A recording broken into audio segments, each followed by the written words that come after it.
Hi everyone, it's Friday and you know what that means. It's time for another double feature Friday. And today I'm talking about Switchblade Sisters and Female Prisoner number 701, Scorpion.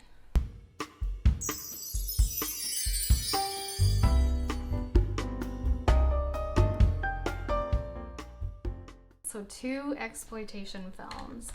I didn't think that I was very well versed in exploitation.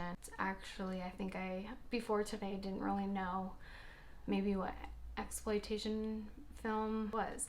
So, or at least misunderstood that term. But anyways, let's get into it. I want to talk about Switchblade Sisters first because I just finished watching this one and I really enjoyed it. So I watched it on the DVD copy that was released a while ago by Quentin Tarantino in this sort of Rolling Thunder Pictures Presents, and I guess he kind of released a bunch of maybe genre specific or exploitation films. I'm not sure what else fell under this umbrella, but I have this copy. It's kind of fun. There's like intros and outros by Tarantino. There's an audio commentary by Jack Hill, the director, and Quentin Tarantino, which is a pretty fun listen. It was fun to hear him talk to Jack Hill. It's about this gang, so a high school gang. So there's quite a large cast of characters. I think there's a lot of standouts. Everyone I thought was really good, but Robbie Lee as Lace was one of my favorites, and so she's kind of the lead, I would say. And she looks like she actually is high school aged, which was interesting and kind of uncomfortable at certain points. Now, when I watched this movie first without the commentary, I found it was I found it heavy. I mean, there's situations of sexual assault, talk about abortion and teen pregnancies, and a lot of subject matter that's not like super fun. But when I watched it with the commentary, Tarantino kept talking about how the dialogue is so funny and how this is actually a really funny movie, and when they showed it in theaters, people would laugh at a lot of it. I found the dialogue was good, and I think it kind of does lift the kind of dark subject matter, and then the actors are very good as well. So I found it to be an enjoyable watch. I wasn't, laughing out loud. Maybe it's just me. Maybe I was in a serious mood today. But yeah. So you're following this sort of high school gang. There's lots of drama. A new member gets introduced to the gang. That's kind of the beginning of the movie. And her and Lace, so her name is Maggie. Maggie and Lace sort of become friends. Lace sees her as a real ally, but then Patch, another member of the gang who has an eye patch, she kind of starts putting in Lace's ear that Maggie isn't her friend, and actually that Maggie's trying to steal her boyfriend, and that Lace really shouldn't trust Maggie at all. And I find that it's kind of sad because Maggie wasn't really being that vindictive. I think maybe it was Patch was jealous of the friendship that she was seeing between Lace and Maggie, and so it's kind of sad in that way, especially the ending.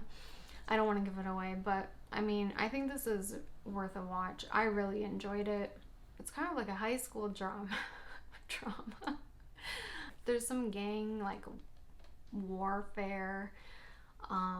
The girls in the Switchblade Sisters, who are actually the Jezebels, they go to prison at one point, so there's some prison exploitation-y type vibe going on there.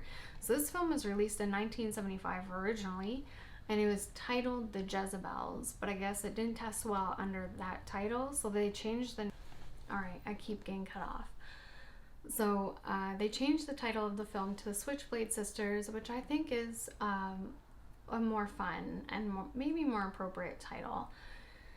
So this also isn't the original artwork. This was the artwork that I guess Tarantino commissioned for this re-release, but I also really like this artwork.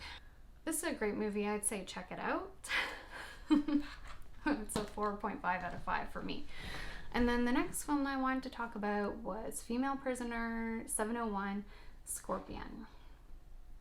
So this is a Japanese film. It was released in 1972, and it was the first film by director Shinya Ito. And it is based on a manga and stars Maiko Kaji, who I guess after this one, she starred in all the Female Prisoner Scorpion films. There were 3 more after that one. Arrow Video released this box set of all of 4 Female Prisoner Scorpion films. I've watched the first 2 of them and I really enjoyed them, so I would recommend this box set. Yeah, Female Prisoner number 701 Scorpion is a great, it's more of a prison exploitation film. It is also kind of a hard watch. There's, you know, sexual assault, there's violence and abuse, there's people getting shot, there's people betraying each other. It is mostly women doing all these things. My glasses are fogging up. I'm sweating.